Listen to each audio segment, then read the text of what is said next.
Hi friends, welcome to my channel. Today I am going to say about the active voice and passive voice step 4. Already మనం అంతకు ముందు active voice passive voice 1 స్టెప్లో చెప్పుకున్నాము rules and regulations. అలాగే active voice passive voice step 2లో మనకి simple present English వస్తే ఎలా రాయాలి, ప్రజెంట్ కంటిన్యూస్ టెన్స్ వస్తే ఎలా రాయాలి అలాగే చెప్పుకున్నాము. అలాగే సింపుల్ పాస్ట్ వస్తే ఎలా రాయాలో చెప్పుకున్నాము.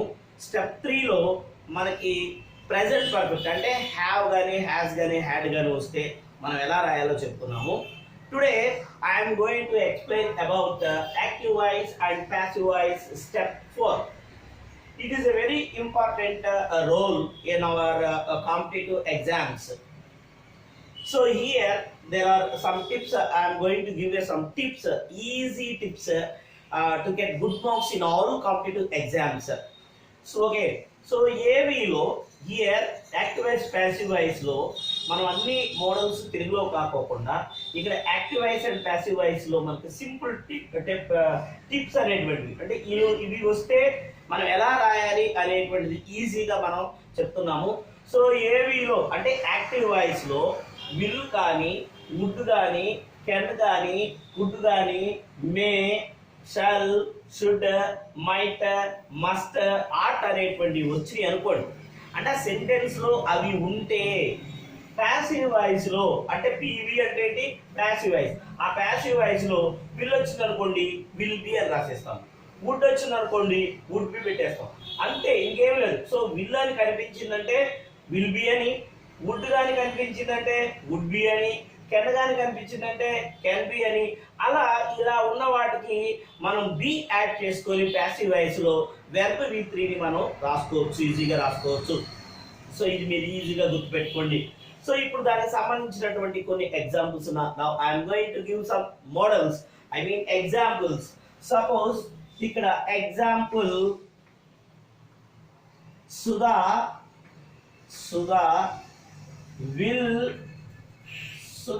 will eat an apple.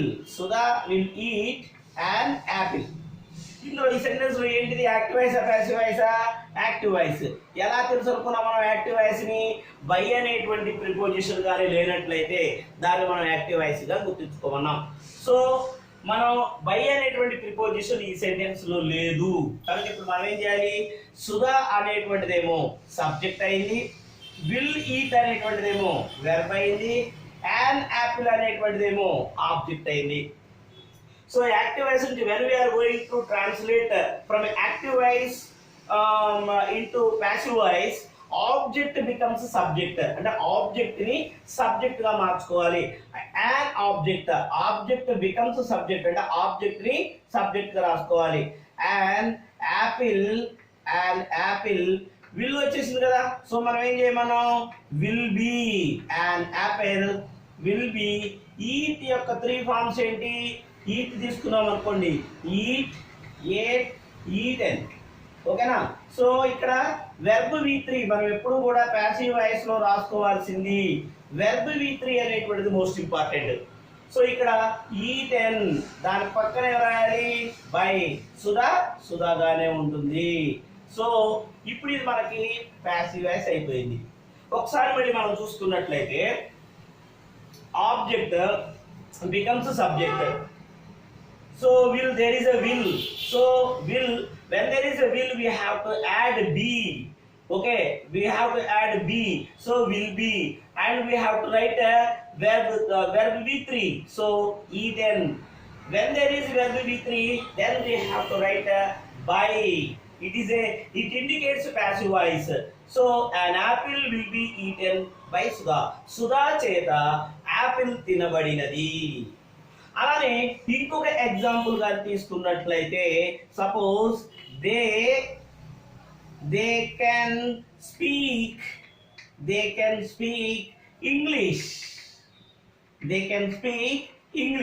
It is a active voice. Why? Because there is no by in the sentence. If there is no by in the sentence it is called active voice. Now it is a subject, can speak, verb English becomes object. So now active voice object becomes subject. Active voice నుండి passive voice లోకి మార్చేటప్పుడు object ని subject లోకి మార్చుకోవాలి. So here English okay, English, then there is a can. So then we write there is a can. So we have to write can be. There is a will. Then we have to write will be. Okay. So English object subject తీసుకొచ్చేసాం. When there is a helping verb can be. So speak కాస్త verb v3 ఏమైపోతుంది? Speak, spoke, spoken. You see, speak, spoke, spoken. Okay na? ఇది ఈ విధంగా మనం spoken verb యొక్క v3 ని రాసుకోవాలి. So spoken by they, subject becomes object, they become them. So it is passive voice. Now easy friends, very easy, and need not to get confusion. Any confusion, just you remember what it is given. Okay, here will is there, suppose in the sentence will be there or should be there, and can is there, could, may, shall, should. ఇవి కానీ వచ్చినట్లయితే if in this anyone is given in the sentence, then we add in passive voice, add be to that words, it becomes passive voice. So అలాగే ఇక్కడ కూడా మనం ఏం చేసామండి అంటే they can speak English. So object ని subject లోకి తీసుకొచ్చేసాం. So object becomes a subject. So it is completed. And next one there is a can. Can becomes can be. Will becomes will be. Speak because we have to write a v3. Speak, spoken by them. Sometimes they will give very difficult sentences like this. You see example. He will scold me. He will scold me. He subject, will scold verb, me object. Is it passive voice or active voice? Active voice. Why? Because there is no by preposition in this sentence. So it is called active voice. Now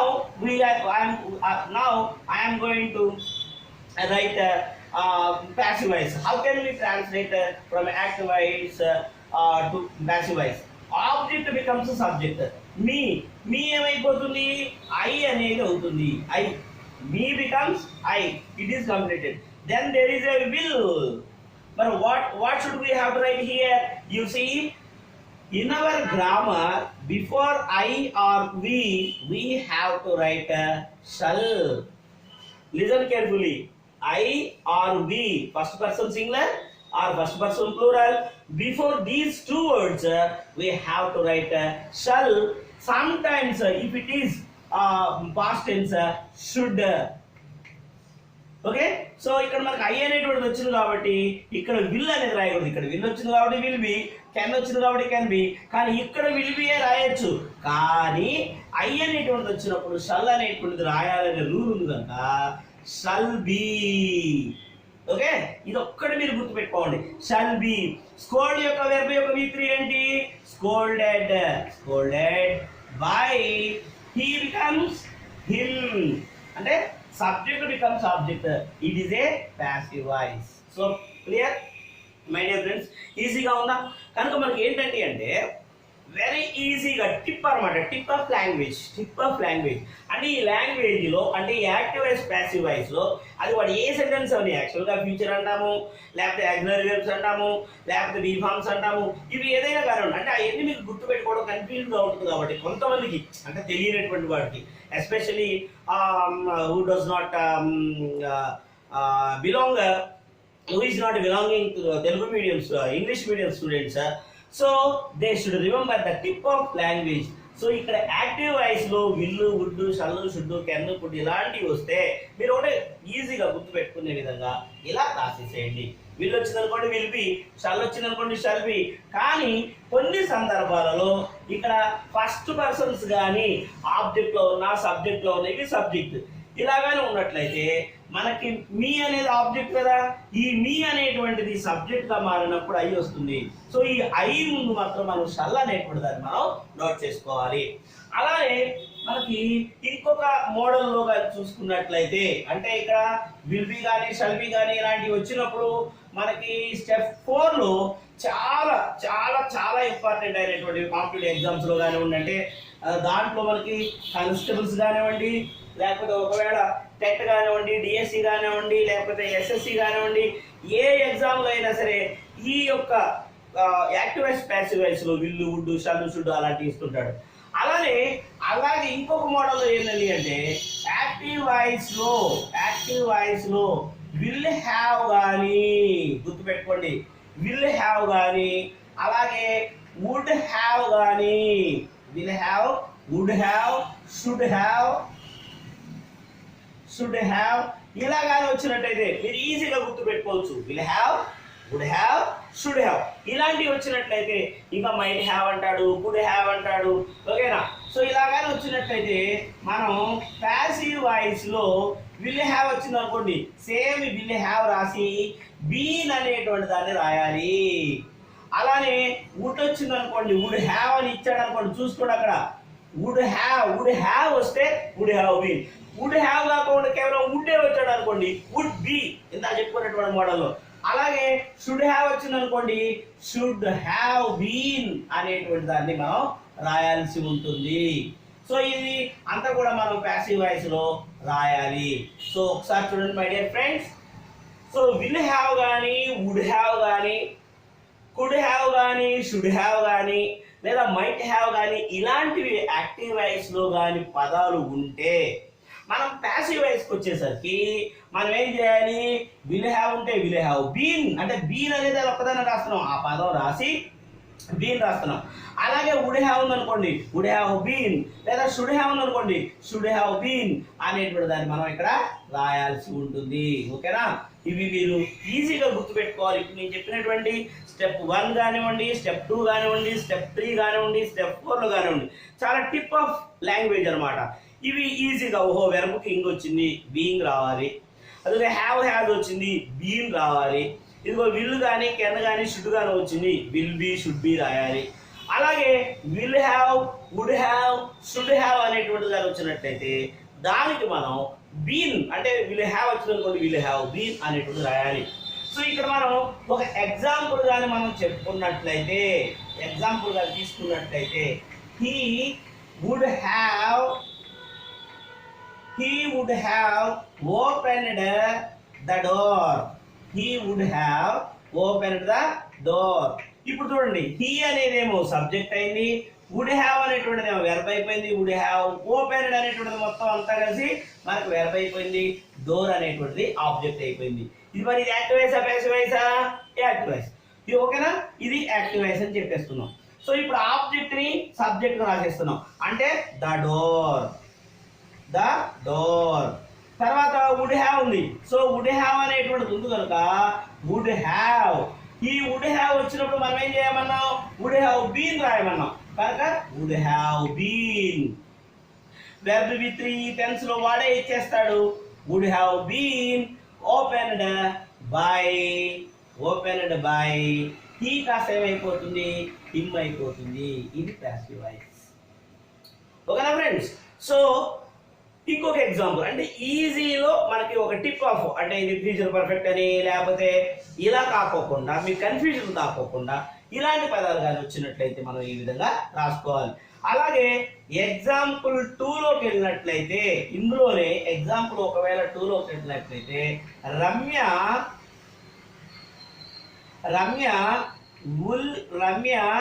will have scolded me. Ramya will have scolded me. జాగ్రత్తగా వినండి, ఇది చాలా చాలా important. Ramya అనేటువంటిదేమో subject, will have scolded అనేది verb, me అనేదేమో object. So ఇక్కడ me ఏమైపోతుంది ఐ అవుతుంది. సో విల్ హ్యావ్ వచ్చింది. మరి అయిందాక మనం ఏమనుకున్నాం, ఐ అనేటువంటిది వచ్చినప్పుడు, ఐ కానీ వి కానీ వచ్చినప్పుడు మనం ఏమనుకున్నామండి అంటే షల్ రాయమన్నాము. సో అలాగే ఇక్కడ కూడా ఏం చేయాలండి అంటే షల్ అనేటువంటిది రాయాలి. I shall have been scolded by Ramya. Okay, by Ramya. ఇది మనకి ప్యాసివ్ వాయిస్. ఒకసారి మళ్ళీ దీన్ని ఒకసారి చెప్పుకున్నాం చూడండి. Ramya will have scolded me. Me అనేది object. So here me becomes object becomes subject, me becomes I. Then there is a will have, but we have to write shall have. Why? Because shall have or will have, these two to be written before first persons. So I shall have been scolded by preposition and subject becomes object Ramya గారే ఉంటుంది. So my dear friends, ఇలా ఈజీగా will, would, shall, should, can, could ఈ మోడల్లో మనం passive voice గానే ఉంటే B రాసుకోవాలని. అలాగే ఒకవేళ మనకి నెక్స్ట్ మోడల్ ఇందులోనే అనదర్ మోడల్లో విల్ హ్యావ్ కానీ వుడ్ హ్యావ్ కానీ షుడ్ హ్యావ్ కానీ ఉన్నట్లయితే వాటిని మనము ప్యాసివ్ వాయిస్ లో విల్ హ్యావ్ వచ్చినప్పుడు విల్ హ్యావ్ బీన్, ఇది ఒకటి మాత్రం మీరు గుర్తు పెట్టుకోవాలి, విల్ హ్యావ్ బీన్. అలాగే వుడ్ హ్యావ్ కానీ వస్తే వుడ్ హ్యావ్, మైట్ హ్యావ్ వస్తే మైట్ హ్యావ్ బీన్ అనేటువంటిది రాసేసి మీరు పెన్ పేపర్ తీసుకొని మీరు ప్రాక్టీస్ చేసుకున్నట్లయితే ఈజీగా మంచి మార్క్స్ వచ్చే అవకాశం ఉంది. సో మై డియర్ ఫ్రెండ్స్, నా వీడియోస్ గ్రామర్ అనేటువంటి చాలా it's very difficult to get good marks and to learn very hard. So what ever it, but my experience is given in very tip of language to understandable to you. So కనుక దయచేసి మీరు ఈజీగా ఈ పదాలని ఇచ్చినటువంటి పాయింట్స్ని step 1, step 2, step 3లో గుర్తుపెట్టుకొని step 4లో గుర్తుపెట్టుకొని ప్రాక్టీస్ చేయండి. మరి ముఖ్యంగా ప్రతి గ్రామర్ పార్ట్ ఇది అయిపోయిన తర్వాత యాక్టివ్ వాయిస్, ప్యాసివ్ వాయిస్, ఇందులో ఇంకా మనకి స్టెప్ 5లో ఇంకా 2-3 మోడల్స్ ఉన్నాయి. అవి కూడా క్లియర్ చేసిన తర్వాత స్టెప్ 5 అందులో వస్తాయి. తర్వాత ఈ యాక్టివ్ వాయిస్, ప్యాసివ్ వాయిస్ తర్వాత నెక్స్ట్ మనకి వేరే గ్రామర్ టాపిక్, ఇంపార్టెంట్ అయినటువంటి గ్రామర్ టాపిక్ కూడా చెప్తాను. అందువల్ల నేను ఇచ్చేటువంటి ప్రతి గ్రామర్ టాపిక్ కూడా మీకు చాలా యూస్ఫుల్ గా ఉంటుందని నేను అనుకుంటున్నాను. I hope it's very useful to you. So please subscribe my channel and forward this active voice and any grammar, not only grammar but also spoken English to be sent to your friends and especially you give a comment to my classes. Okay, so thank you.